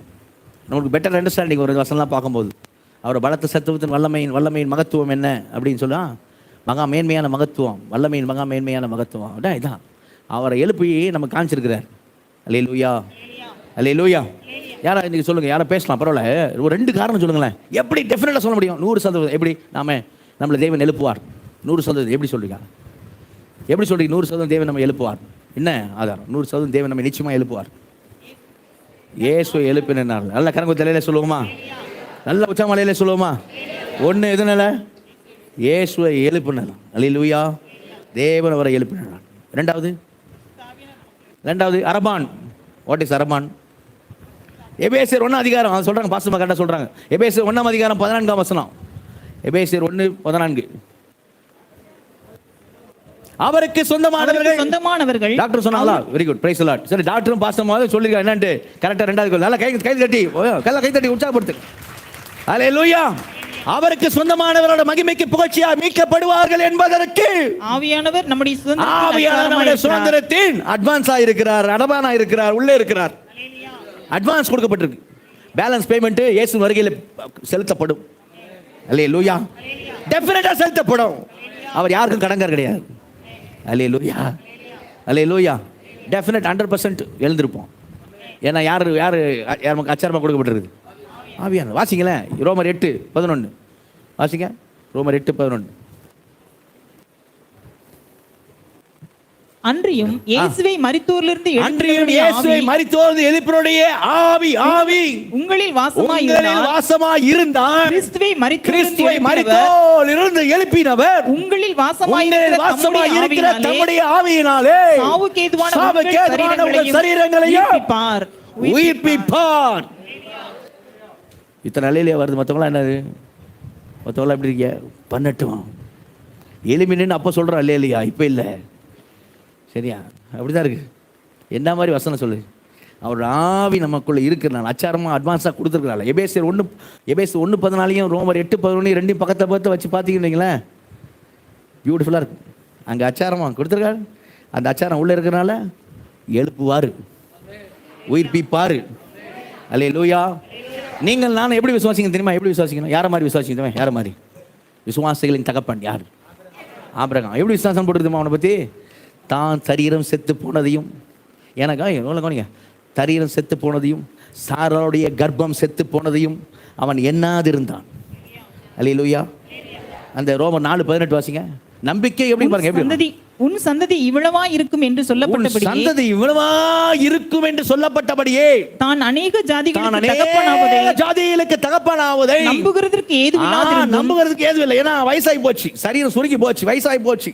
அதை நம்பிக்கையோடு நம்புகிறதுக்கு ஏது இல்லாது இருந்தும் அதை நம்பிக்கையோடு விசுவாசித்தான். அல்லேலூயா, அல்லேலூயா. இவன் அப்பன் அப்படின்னா விசுவாசிகள் தகப்பன். சரியா? நமக்கெல்லாம் அப்பா அப்படின்னா விசுவாசிகள் தகப்பன். பிள்ளைங்க அப்பா 8 அடினா பிள்ளைங்க எத்தனை அடி பாய் நீங்க சொல்லுங்க. அட எத்தனை அடி பாயினோம்? 16 அடின்னு சொல்லுவாங்க இல்லையா? ஆனால் நல்லா கவனிங்களா, அவன் பாஞ்சிருக்கிறது எப்படி பாஞ்சிருக்கான் பாருங்களேன். இதுக்கு முன்னாடி ஆபிரகாமுக்கு முன்னாடி 100 வயசுல யாருக்குமே குழந்தை பிறக்கல. ஆபிரகாமுக்கு முன்னாடி 90 வயசு பாட்டி யாரும் குழந்தை பெற்றுக்கல. அப்படி இருந்தும் அவன் விசுவாசித்தான் அப்படின்னா பெரிய விஷயம். ஆனா இன்னைக்கு நாம விசுவாசிக்க எப்படி? தேவன் கிறிஸ்துவை மரித்தோரிலிருந்து எழுப்பி இருக்கிறார். அல்லேலூயா. இது மாதிரி அவன் சொல்ல முடியுமா யாரையாவது? தேவன் அவர்களுக்கு 100 வயதுல பிள்ளை கொடுத்தது படியே அந்த வல்லமையின் படியே எனக்கு தருவார் அப்படிலாம் அவனுக்கு சாம்பிள் எல்லாம் இல்லை, சாம்பிள்லாம் கிடையாது. ஆனாலும் அவன் விசுவாசித்தான். அல்லேலூயா, அல்லேலூயா. இன்னைக்கு நாம் என்ன செய்யணும்? அந்த நம்பிக்கை யாரால் உண்டாக நம்பிக்கை வாசிங்க. எபேசியர் 1ஆம் அதிகாரம், எபேசியர் 1ஆம் அதிகாரத்தில் 18 வசனம் வாசிங்க. 18 வசனம். தாம் நம்மை அழைத்ததினாலே நமக்கு உண்டாயிருக்கிற நம்பிக்கை இன்னதென்றும், பரிசுத்தவான்களிடத்தில் தமக்கு உண்டாயிருக்கிற சுதந்திரத்தினுடைய மகிமையின் ஐஸ்வர்யம் இன்னதென்றும், தாம் கிறிஸ்துவை மரித்தோரிலிருந்து எழுப்பி அவரிடத்தில் நடப்பித்த தமது பலத்த சத்துவத்தின் வல்லமையின்படியே விசுவாசிக்கிறவர்களாகிய நம்மிடத்திலே காண்பிக்கும் தம்முடைய வல்லமையின் மகா மேன்மையான மகத்துவம் இன்னதென்றும் நீங்கள் அறியும்படிக்கு அவர் உங்களுக்கு பிரகாசமுள்ள மனக்கண்களை கொடுக்க வேண்டும் என்றும் வேண்டிக் கொள்கிறேன். அல்லேலூயா. நமக்கு நம்பிக்கை தந்திருக்கிற தேவன். அல்லேலூயா. நம்பிக்கை தந்திருக்கிற தேவனுக்கு என்ன பேர் சொல்லலாம்? ஏதோ ஒரு பேர் சொல்லுங்க. என்ன பேர் சொல்லலாம்? யாரோ சொன்னீங்க, நம்பிக்கையின் தேவன். அல்லேலூயா. நம்பிக்கை தந்திருக்கிற தேவனுக்கு என்ன பேரு? ஆமா, ரோமர் 15:13 வசனம் வாசிக்க பாருங்க. ஆவியானவர் சூப்பர் கொடுங்க. ரோமர் 15:13. பரிசுத்த ஆவியின் பலத்தினாலே உங்களுக்கு நம்பிக்கை பெருகும்படிக்கு நம்பிக்கையின் தேவன். நல்ல கரகொல்ல சொல்லுவோமா? அல்லேலூயா. என்ன தேவன்? நம்பிக்கையின் தேவன். விசுவாசத்தினால் எல்லாவித சமாதானங்களை நிரப்புவாராக. அல்லேலூயா, அல்லேலூயா. நாம ஒரு விஷயத்தை தப்பிச்சிருக்கோம். எந்த ஒரு விஷயத்தை தப்பிச்சிருக்கோம் தெரியுமா? எந்த ஒரு விஷயம் தெரியுமா? அதாவது கவனி, உயிர் தெழுதெல்லாம் இல்லை, பிதா நம்ம எழுப்ப போகிறது இல்லை அப்படின்னு இயேசு கிறிஸ்து ஏற்றுக்கொள்றது இந்த உலக வாழ்க்கைக்கு மட்டும்தான் அப்படிங்கிற காரியம் இருந்தால் நம்மளை போல பரிதபிக்கப்படத்தக்கவர்கள் யாரும் கிடையாது. அதில் யோசிச்சு பாருங்க. இந்த உலகத்தோட முடிஞ்சு போகுது அவ்வளோதான்ப்பா அப்படின்னா அந்த மாதிரி கிடையாது. அதிலிருந்து நம்ம தப்பிக்கப்பட்டிருக்கோம். அல்லேலூயா. பவுல் அதை சொல்கிறார் கொரிந்து சபையில். உயிர் தெழுதலை பற்றி பேசும்போது தான் சொல்கிறார். 1 கொரிந்தியர் 15ஆம் அதிகாரத்தை 19 வசனம் வாசிங்க. நம்பிக்கை பற்றி பேசுகிறார். 1 கொரிந்தியர் 15:19. இம்மைக்காக மாத்திரம் நாம் கிறிஸ்துவின் மேல் நம்பிக்கை உள்ளவர்களாய் இருந்தால் எல்லா மனுஷரை பார்க்கிலும் பரிதபிக்கப்படத்தக்கவர்களாய் இருப்போம். இம்மைக்காக மாத்திரம், இந்த உலகத்தினுடைய காரியத்துக்காக மாத்திரம் கிறிஸ்துவ மேல நான் நம்பிக்கை உள்ள இருந்தா எல்லா மனுஷரை பார்க்கல எப்படி இருப்போம்? பரிதபிக்கப்படத்தக்கவர்களாய் இருப்போம். ஐயோ பாவம். ஆனா இப்ப நம்ம அப்படி இல்லை. அவருடைய வருகையில் அவருடைய உயிர்ப்பிக்கப்படுவார்கள். அல்லேலூயா. அவன் தன் வரிசையிலே உயிர்ப்பிக்கப்படுவான். அல்லேலூயா. உங்களை நான் அடக்கம் பண்ணா எனக்கு முன்னாடி நீங்க எழுந்திருப்பீங்க. ஹலோ, உங்களை நான் அடக்காரதை நடத்தி உங்களை நான் அடக்கம் பண்ணா எனக்கு முன்னாடி நீங்க எழுந்துப்பீங்க. அல்லேலூயா, அல்லேலூயா. என்ன அடக்கம் பண்ணுறதுக்கு முன்னாடி நான் எழுந்துப்பேன். அல்லேலூயா, அல்லேலூயா. அதான் வரிசையில் அவன் தன் அந்த வரிசை போட, அது வசனம் போடப்பா 23 நினைக்கிறேன். அவன் தன் வரிசையிலே உயிர்ப்பிக்கப்படும். அல்லேலூயா. ஆமா, வரிசையிலே உயிர்ப்பிக்கப்படும். எப்படிலாம் கொண்டு போய் நம்ம அடக்கம் பண்ணுமோ அப்படிலாம் எழுந்துப்பாங்க. அல்லேலூயா. சில ஃபேமிலி கல்டர்லாம் இருக்கும் தெரியுமா? நம்மள இல்லை, சில இடங்களில் ஃபேமிலி கல்டர்லாம் இருக்கும். எங்கள் தாத்தாலாம் ஃபேமிலி கல்டர் தான் இருக்கிறாரு. அங்கேயே கொடுத்து நடத்துவாங்களாம் தெரியாது, நடத்துவாங்களா அங்கே ஒன்றும் நடக்காது. சரி, ஆனால் ஃபேமிலி கல்டர் ஏன்னா எல்லாம் தாத்தா போன இடத்துக்கு பாட்டி போவாங்க, அப்புறம் பையன் போவான், உள்ள எல்லாத்தையும் ஒரே இதில் அமைச்சுருக்குறாங்க. சரியா? அவங்களாம் ரட்சிக்கப்பட்டவங்களாம் இருந்தால் எப்படி எதிர்ப்பாங்க? முதல்ல தாத்தா எழுந்துப்பார், அப்புறம் பாட்டி எழுதுப்பான், அப்புறம் பையன் எழுந்துப்பான். அல்லேலூயா, அல்லேலூயா. மேலே இருக்கிறதால மேலே எழுந்துக்கணும்னு நினைக்கக்கூடாது, கீழே இருந்தால் முதல்ல எழுந்துப்பாங்க. அவன் தன் வரிசையில் உயிர்ப்பிக்கப்படுவான். அல்லேலூயா. ஆமாம், நம்ம லாஜிக் எப்படி மேலே இருக்கிறத முதல்ல எழுந்துக்கணும்? இல்லை வரிசை அவன் கீழே இருந்தால் இருக்கும். அல்லேலூயா. ஆமாம், இது நமக்கு கவனிங்க. இது வந்து நம்ம இந்த நம்பிக்கை எப்படிப்பட்ட நம்பிக்கை தெரியுமா? அந்த காற்றாடி விடுறாங்களே, காத்தாடி பசங்க காற்றாடுவாங்க, டீல்னு தெரியுமா? காத்தாடி காற்று போகிற பக்கம் போயிட்டு இருக்கோம், நூலில் அப்படியே ஆடிட்டு கிடக்கும். எதை வேற நூலோட போய் மாஞ்சா போட்டு நூறு போய் அர்த்தம்னா காலி ஆகிடும், டீல் போட்டானா காலி ஆகிடும். அந்த மாதிரி நம்பிக்கையில் நம்ம நம்பிக்கை, இந்த நம்பிக்கை நங்கூரமான நம்பிக்கை. அல்லேலூயா. என்னது? நல்ல நங்கூரம், கப்பலை போட்டு நங்கூரத்துக்கு நங்கூரமான நம்பிக்கை. வாசிங்க எபிரேயர் 6ஆம் அதிகாரம் 19 வசனம் வாசிங்க. எபிரேயர் 6:19. சீக்கிரம் வாசி, சீக்கிரம். அந்த நம்பிக்கை நமக்கு நிலையும் உறுதியும் திரைக்குள்ளாக போகிறதுமான ஆத்ம நங்குரமாய். அந்த நம்பிக்கை நமக்கு நிலையும் உறுதியும் திரைக்குள்ளாக போகிறதுமான ஆத்ம நங்கூரமாய் இருக்கிறது. அல்லேலூயா, அல்லேலூயா, அல்லேலூயா. ஆத்ம நங்கூரமாய், நங்கூரமான நம்பிக்கை. அல்லேலூயா, அல்லேலூயா. உறுதியான நம்பிக்கை. ஆமென். அல்லேலூயா, அல்லேலூயா. இது தேவன் நம்மை அழைத்ததனால உண்டான நம்பிக்கை. அல்லேலூயா. ஆமா, அந்த நம்பிக்கை, அது நம்பிக்கை பற்றி பைபிள் பேசினே இருக்கு. நீங்க அந்த நம்பிக்கையினால நம்ம என்ன பண்ணலாமா? சரியா, என்ன உபத்திரத்து வேணாலும் தாங்கிக்கலாமா? நல்ல கரங்க தலையில சொல்லுவோமே. உபத்திரத்தில் இருக்கிறவங்க மட்டும் ஒரு அல்லேலூயா சொல்லுங்க. ஏன்னா நிறைய பேருக்கு இல்லையா? ஆச்சரியமா இருக்கு. அது எப்படி இல்லாம இருக்கும்? கண்டிப்பா இருக்கணும். ஹலோ, கண்டிப்பா உயிர் இருக்கா? உயிர் இருந்தா உபத்திரம் இருக்கும். அல்லேலூயா. உயிர் இருந்தா என்ன இருக்கும்? உபத்திரம் இருக்கு. இல்லைன்னு சொன்னா சம்திங் ராங்னு அர்த்தம். கண்டிப்பா என்ன இருக்கணும்? உபத்திரம் இருக்கணும். அல்லேலூயா. உலகத்தில் உங்களுக்கு என்ன உண்டு? உபத்திரம் உண்டு. ஆனால் திடம் கொள்ளுங்கள், உலகத்தில் நான் ஜெயித்தேன்னு சொன்னார். அல்லேலூயா. ஆமாம். அப்போ அந்த அந்த நம்பிக்கை, சரிங்களா? அந்த நம்பிக்கை எப்படிப்பட்ட நம்பிக்கை? ஆத்தும நங்குரமாய் இருக்கிற நம்பிக்கை. அல்லேலூயா, அல்லேலூயா. ஆத்தும நங்குரமாய் இருக்கக்கூடிய நம்பிக்கை. நம்பிக்கை பற்றி நிறைய பைபிளில் நிறைய காரியங்கள் சொல்லப்படுறதுன்னு பார்க்க முடியும். சரிங்களா? இப்போ 1 பேதுருல வாசிங்களேன். 1 பேதுருல 1ஆம் அதிகாரத்தில் 13 வசனம் வாசிங்க. 1 பேதுரு 1ஆம் அதிகாரம் 13 வசனம். ஆகையால் நீங்கள் உங்கள் மனதின் அறையை கட்டிக்கொண்டு தெளிந்த புத்தி உள்ளவர்களாய் இருந்து இயேசு கிறிஸ்து வெளிப்படும் போது உங்களுக்கு அளிக்கப்படும் கிருபையின் மேல் பூரண நம்பிக்கை உள்ளவர்களாய் இருங்கள். உங்களுக்கு அளிக்கப்படும் கிருபையின் மேல பூரண நம்பிக்கை உள்ளவர்களாய் இருங்கள். அல்லேலூயா. நான் சொன்னேன், என்ன உபத்திரம் வந்தாலும் என்ன செய்யலாம்? இந்த நம்பிக்கை வச்சு என்ன பண்ணலாம்? என்ன பண்ணலாம்? தாங்கிக்கலாம். தாங்குறோம். அவரு நம்மளை நடத்தின்னு போறார். அல்லேலூயா. வாசிங்க ரோமர் 5ஆம் அதிகாரத்தில் 3ஆம் வசனம் வாசிங்க. ரோமர் 5ஆம் அதிகாரம் 3ஆம் வசனம். ரோமர் 5. அது மாத்திரமல்ல உபத்திரவம் பொறுமையும், உபத்திரவம் பொறுமையும், உபத்திரவம் பொறுமையும். 1 மணி நேரத்தில் செய்தி முடியலனா கூட நீங்க எப்படி தான் இருக்கணும்? உபத்திரவம் பொறுமையும். பொறுமையும். அப்புறம் பொறுமை பரீட்சையும், பொறுமை பரீட்சையும். ஆமா, என்ன நான் நீங்க நினைக்க கூடாது. எனக்கு ரொம்ப பாஸ்டர் நம்மள இது பண்றாரு. எனக்கு நான் ஆண்டவர் இதுக்காக சொல்றேன், எனக்கு ஜெபம் பண்ணிங்க. எனக்கு கால் 2 வலி, சரியா? ஒரு பலவீனம் உண்டு எனக்கு. ஆனாலும் ஆண்டவர் கிருபையாக தான் நான் நடந்து ஒரு இடத்துல நின்று ரொம்ப வலிக்கு தான் நடந்து பிரசங்கம் பண்ணுறேன். அது இன்னொரு காரணம், நீங்கள் தூங்கக்கூடாதுன்னு. சரி, அதனால் கிறிஸ்து மேல் அதிகமாக நம்பிக்கை உள்ளவர்கள் 10 மணி சர்வீஸ் வந்துச்சு, 7 மணி சர்வீஸ் தான் தூக்கிட்டு இருக்காங்க. எல்லாரும் இல்லை, 1-2 பேர் பார்க்குறாங்க. அது கிறிஸ்து மேலே அலாதி நம்பிக்கை, 100%. தூங்கினா கூட ஆண்டவர் தூக்கிட்டு போயிடுவாரு. சரி, அங்கே போய் தூங்குவாங்களான்னு தெரியல எனக்கு பரலோகத்தில். அல்லேலூயா. அங்கே வந்து தூங்குவாங்களான்னு தெரியல. அவங்க வந்து தூங்குனீங்க அங்கே நான் கண்டிப்பாக கேட்பேன் உங்கள்கிட்ட, ஏம்மா ஸ்தோத்திரம் சிஸ்டர், ஸ்தோத்திரம் அம்மா, ஸ்தோத்திரம்மா. சபையில் தான்மா தூங்கினேன், இங்கேயுமா பரலோகத்திலுமா தூங்குவ? இங்கே வந்தாலும் உங்கள் தோலை தாங்கலையே பாஸ்டர் அப்படின்னு. கவலைப்படாது, அங்கே பிரசங்கமே கிடையாது. அல்லேலூயா. பார்த்தீங்களா இவ்வளோ அல்லேலூயா வருது? ஆடா பாவியா, இதுக்கெல்லாம் அல்லேலூயா சொல்கிறீங்க? அங்கே பிரசங்கமே கிடையாதுன்னு சொன்னதுக்கு அல்லேலூயாவா? ஸ்பான்டேனியஸாக வருது. அதுவும் சிலருக்கு வராதவங்களுக்கு அல்லேலூயா, அல்லேலூயா அப்படியே பாதிக்கப்பட்டிருக்க மாதிரி வருது இல்லையா? உங்கள் கண்ணீர் யாவையும் தேவன் துடைப்பார். ஆமேனா? ஐயோ ஐயோ, என்னங்க இப்படி பண்றீங்களே? சோத்திரம். வசனம் வாசிங்க. அது மாத்திரமல்ல உபத்திரவம் பொறுமையும், உபத்திரம் பொறுமையும், பொறுமை பரீட்சையும், பொறுமை பரீட்சையும், பரீட்சை நம்பிக்கையை உண்டாக்குறது என்று நான் பரீட்சை என்ன உண்டாக்குது? நம்பிக்கை உண்டாக்குது என்று நாங்கள் அறிந்து உபத்திரவங்களிலேயே மேன்மை பாராட்டுகிறோம். உபத்திரவங்களிலே என்ன செய்கிறோம்? மேன்மை பாராட்டுகிறோம். அல்லேலூயா. ஏன்னா நம்பிக்கை வெட்கப்படுத்தாது. அடுத்த வசனம் வாசிங்க. அடுத்த வசனம். மேலும் நமக்கு அருளப்பட்ட பரிசுத்த ஆவியினாலே தேவ அன்பு நம்முடைய இருதயங்களிலே ஊற்றப்பட்டிருக்கிறபடியால் அந்த நம்பிக்கை நம்மை வெட்கப்படுத்தாது. கரங்களை தட்டுறாங்க, அல்லேலூயா சொல்றாங்க. சிலருக்கு இன்னும் அது வரமாட்டேங்குது ஸ்பான்டேனியஸா. நான் சொன்னேன், ஃபாரின் சபையாக தான் நேரத்துக்கு சேரை உடைச்சிருப்பாங்கன்னு நினைக்கிறேன். இல்லை, அங்கே பிளாஸ்டிக் சேர் இருக்காது. என்ன சேரில் ஏறிட்டு இருப்பான் ஆளு இல்லையா? ஆள் உடைச்சிருக்கோம். சரி, அவ்வளோ அதான் அந்த மாதிரி போட்டிருக்காங்க. அந்த நம்பிக்கை நம்மளை வெட்கப்படுத்தாது. அல்லேலூயா. அவர் வரும்போது நமக்கு கொடுக்கப்படுகிற கிருபையின் மேலே நம்பிக்கையா இருக்கு. அல்லேலூயா. அல்லேலூயா. ஆமா, இந்த நம்பிக்கை யாரால உண்டாச்சு? தேவன் அழைத்ததுனால உண்டான நம்பிக்கை. அல்லேலூயா. மூன்றாவது காரியம், மூணாவது, இன்னும் ஒன்னே ஒன்று தான் பாக்கி. தேவ சுதந்திரத்தின் ஐஸ்வர்யம். இன்னும் ஒன்னே ஒன்று தான் பாக்கி அப்படின்னும் போது பாக்கியவான்கள் சோத்திரம் ஒன்று தானா? ரைட்டு. தேவ சுதந்திரத்தின் ஐஸ்வர்யம். சரி, அங்க எப்படி சொல்லப்பட்டிருக்கு பாருங்க, அது வாசிங்க. எபேசு 1:18.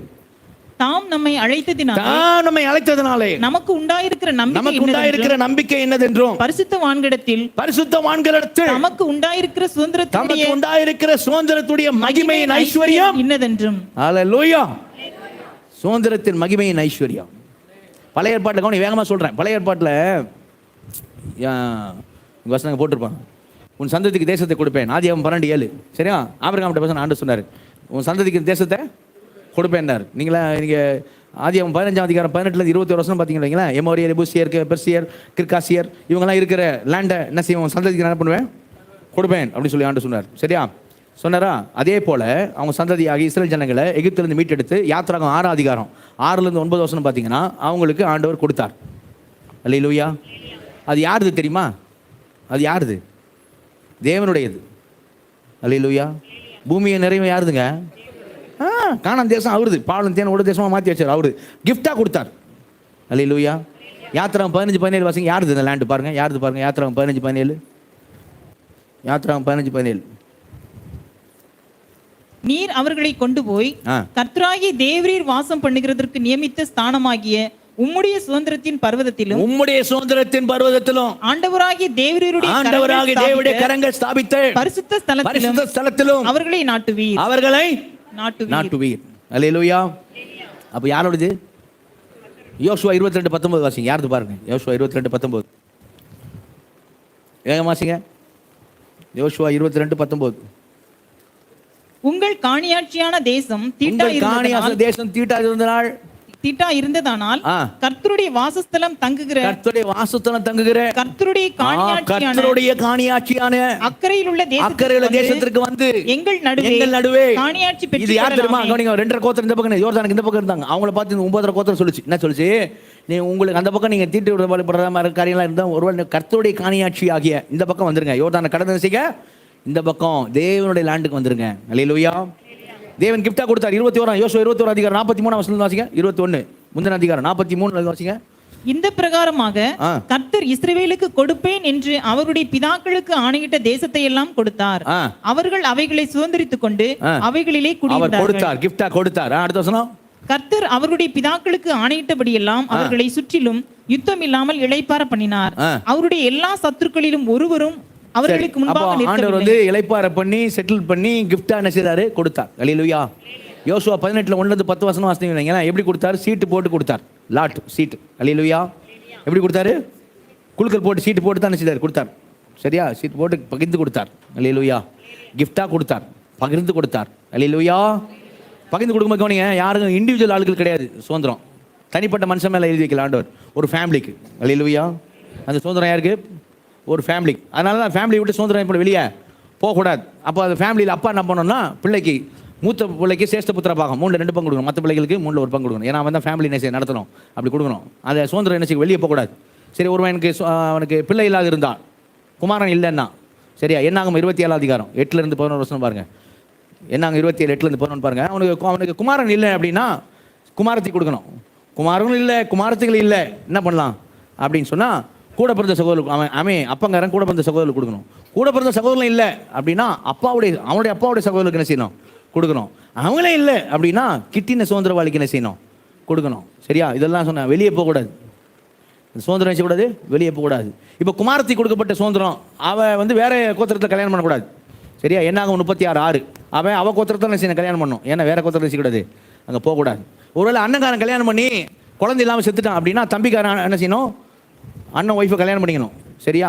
உபாகமம் 25:5-10 சரியா? மத்திய 22:23-25 என்னது? அங்கே கல்யாணம் பண்ணி சந்ததி உண்டாக்கணும். தன்னுடைய அண்ணனுக்கு சந்ததி உண்டாக்கணும்.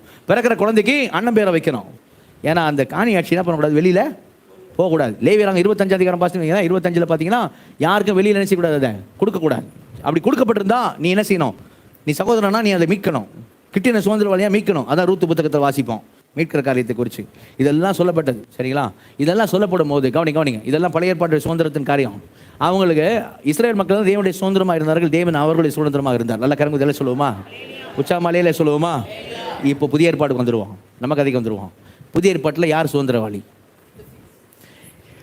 அந்த ஆதியாகமம் 12:7 ஆபிரகாம் சொன்னார், ஒன்று சந்ததிக்கு தருவேன்னாரு. மார்க் 12:7 பாருங்க, யார் சுதந்திரவாளி? மார்க் 12:7 ஓமையாண்ட சொன்னார். கரெக்டு. மார்க் 12:7 தோட்டக்காரரோ, இவன் சுதந்திரவாளி, இவனை கொலை செய்வோம் வாருங்கள், அப்பொழுது சுதந்திரம் நம்முடையதாகும் என்று ஒருவரோடொருவர் சொல்லிக்கொண்டு. யார் சுதந்திரவாளி? குமாரன் வராரு, குமாரன் தான் சுதந்திரவாளி. அல்லேலூயா, அல்லேலூயா. குமாரன் சுதந்திரவாளி அப்படின்னா நாம யாரு? ரோமர் 8:17 வாசிங்க. ரோமர் 8:17 நாம் பிள்ளைகளானால் சுதந்திரமாமே. தேவனுடைய சுதந்திரம் கிறிஸ்துவுக்கு உடன் சுதந்திரமாமே. அல்லேலூயா. கிறிஸ்துவுக்கு பங்காளியாமே. கிறிஸ்து தான் சுதந்திரவாளி, நம்ம பங்காளி. சுதந்திரவாளி நாம, நல்லா இருக்குல்ல கேட்கறதுக்கு? சுதந்திரவாளி பங்காளி. அல்லேலூயா. ஆமா, பைபிள் தான் சொல்லுது, நம்ம உடன் சுதந்திரமாமே. அல்லேலூயா. அப்போ எல்லாமே கிறிஸ்துக்கு சொந்தம், எல்லாம் நமக்கு மனவாட்டிய சபைக்கு சொந்தமா இருக்கிறது. அல்லேலூயா, அல்லேலூயா. கவனிங்க. இப்போ இந்த சுதந்திரத்துடைய ஐஸ்வர்யம் என்ன அப்படின்னு சொன்னா, அவங்க ஆபிரகாமுக்கும் ஒரு வாக்கு பண்ணப்பட்டது. நீங்க ஆதியாகமம் 13:15 பார்த்தீங்கன்னா, நித்தியமாக உங்களுக்கு காலகாலமாக அது மாதிரி ஒரு வார்த்தை இருக்கும். ஆதியாகமம் 13:15 காலத்துக்கும் என்றென்றைக்கும் அந்த வார்த்தை இருக்கு. என்றென்றைக்கும் அங்கே இருக்கு பாருங்க. நீ பார்க்கிறது பூமி முழுவதும் நான் உனக்கு உன் சந்ததிக்கு என்றென்றைக்கும் இருக்கும்படி கொடுத்து. அல்லேலூயா. எல்லாரும் கவனிங்க. அதனால தான் எபிரேயர் 6:12 வாசிப்போம். ஆபிரகாமுக்கு வாசிக்கும் என்ன வாசிப்போம்? எபிரேயர் 6:12 இனிமே தான் அவங்க சுதந்திரத்தை என்ன பண்ண போறாங்க? அடைய போறாங்கன்னு வாசிப்போம். வாக்குத்தத்தம் பண்ணப்பட்டதை இனிமே தான் என்ன பண்ண போறாங்க? அடைய போறாங்க. ஆமா, இனிமே தான் அடைய போறாங்க. பழைய ஏற்பாட்டு பரிசுத்தவான்கள் கூட. அல்லேலூயா. யாரோட சேர்ந்து அடைய போறாங்க? யாரோட சேர்ந்து அடைய போறாங்க? எபிரேயர் 11:39-40 வாசிங்க. எபிரேயர் 11:39 யாரோட சேர்ந்து அடைய போறாங்க அவங்க? எபிரேயர் 11:39-40 இவர்கள் எல்லாரும் விசுவாசத்தினாலே நற்சாட்சி ஏற்பாடு பரிசுத்தவான்கள் எல்லாரும் விசுவாசத்தினாலே நற்சாட்சி பெற்றும் வாக்குத்தத்தம் பண்ணப்பட்டதை அடையாமல் போனார்கள். அவர்கள் நம்மை அல்லாமல் பூரணராகாதபடிக்கு விசேஷித்த நன்மையானது ஒன்றை தேவன் நமக்கென்று முன்னதாக நியமித்திருக்கிறார். அல்லேலூயா. நம்ம எல்லாமல் ஒரு பூரணராகாதபடிக்கு நம்மோட சேர்ந்து அவங்க சுதந்திரிக்கணும். நல்லா குச்சாமலையிலே சொல்லுங்க, நம்மோட சேர்ந்தவங்க சுதந்திரிக்கணும். என்னெல்லாம் நம்ம சுதந்திரிக்க போறோம் தெரியுமா? வேகமா சொல்றேன். என்னெல்லாம் சுதந்திரிக்க போறோம்? மத்திய 25:34 டக்குன்னு வாசிங்க. என்னெல்லாம் சுதந்திரிக்க போறோம் பாருங்க. சரியா? உங்களுக்கு சந்தோஷம் போங்கன்னா அல்லேலூயா சொல்லுங்க. சரியா? ஆமா, மத்திய 25:34 வாசிங்க. அப்பொழுது ராஜா தமது வலது பக்கத்தில் நிற்பவர்களை பார்த்து, வாருங்கள் என் பிதாவினால் ஆசீர்வதிக்கப்பட்டவர்களே, உலகம் உண்டானது முதல் உங்களுக்காக ஆயத்தப்பட்டிருக்கிற ராஜ்யத்தை கொள்ளுங்கள். எதை சுதந்திரித்துக் கொள்ளுங்கள்? ராஜ்யத்தை சுதந்திரித்துக் கொள்ளுங்கள். அல்லேலூயா. கொஞ்சம் அல்லேலூயா தான் வருது. ராஜ்யத்தை சுதந்திரித்துக் கொள்ளுங்கள். அல்லேலூயா. ஆமா, ரோமர் 8:17 இப்பதான் வாசித்தோம். 15 வாசிங்கன்னா தெரியும். நாம் பிள்ளைகளானால் சுதந்திரருமாமே, தேவனுடைய சுதந்திரரும் கிறிஸ்துவுக்கு உடன் சுதந்திரருமாமே, கிறிஸ்துவுடனே கூட நாம் மகிமைப்படும்படிக்கு அவருடனே கூட பாடுபட்டால் அப்படியாகும். அப்ப எதை சுதந்திரிப்போம்? மகிமை. அல்லேலூயா. எதை சுதந்திரிப்போம்? மகிமை சுதந்திரிப்போம். 1 பேதுரு, சரியா? 1 பேதுருல 3:9 வாசிக்க. 3:9 தீமைக்கு தீமையையும் உதாசனத்துக்கு உதாசனத்தையும் சரி கட்டாமல் அதற்கு பதிலாக நீங்கள் ஆசீர்வாதத்தை சுதந்திரித்துக் கொள்ளும்படி அழைக்கப்பட்டிருக்கிறவர்களின் நல்ல கர்மங்களை சொல்லுமா? எதை சுதந்திரிக்க போகிறோம்? ஆசீர்வாதத்தை. அல்லேலூயா. 1 Corinthians 15:50 வாசிங்க. 1 Corinthians 15:50 எதை சுதந்திரிக்க போறோம்? 1 Corinthians 15:50 சகோதரரே, நான் சொல்லுகிறது என்னவெனில் மாம்சமும் இரத்தமும் தேவனுடைய ராஜ்யத்தை சுதந்திரிக்க மாட்டாது. அழிவுள்ளது அழியாமையை சுதந்திரிப்பதில்லை. நாம அழியாமையை சுதந்திரிக்க போகிறோம். அல்லேலூயா. அல்லேலூயா. அழியாமை சுதந்திரிக்க போகிறோம். ஆசீர்வாதத்தை சுதந்திரிக்க போகிறோம். மகிமையை சுதந்திரிக்க போகிறோம். தேவ ராஜ்யத்தை சுதந்திரிக்க போகிறோம். அல்லேலூயா. இன்னும் என்ன வேணும்? எபிரேயர் 1:14 வாசிங்க. எதை சுதந்திரிக்க போகிறோம்? எபிரேயர் 1:14 ரட்சிப்பை சுதந்திரிக்க போகிறவர்கள் நிமித்தமாக. நல்ல கர்மத்தை சொல்லுமா? எதை சுதந்திரிக்க போகிறோம்? ரட்சிப்பை சுதந்திரிக்க போகிறோம். அல்லேலூயா. இவ்வளவு என்ன செய்ய போகிறோம்? இவ்வளவு என்ன பண்ண போகிறோம்? சுதந்திரிக்க போகிறோம். அல்லேலூயா. அல்லேலூயா. இவ்வளவும் அங்கே இருக்குது எபேசியரில். என்னது? தாம் நம்மை அழைத்தனால் நமக்கு உண்டாயிருக்க நம்பிக்கை என்னதென்றும் பரிசுத்தவான்களத்தில் நமக்கு உண்டாயிருக்கிற சுதந்திரத்தின் மகிமையின் ஐஸ்வர்யம் என்னதென்றும். அல்லேலூயா. இவ்வளோ காரியங்களை நம்ம என்ன செய்ய போகிறோம்? சுதந்திரிக்க போகிறோம். கவனி. இப்போ முக்கியமான லாஸ்ட் நம்ம கிடையாது. தேவனுடைய பலத்தினால நம்ம காக்கப்பட்டிருக்கோம், காக்கப்பட்டு கொண்டு இருக்கிறோம். அல்லேலூயா. அதே நேரம் பைபிள் இன்னொன்று சொல்லுது. 1 யோவான் வாங்க, 1 யோவான் 5ஆம் அதிகாரத்தில், 1 யோவான் 5ஆம் அதிகாரத்தில்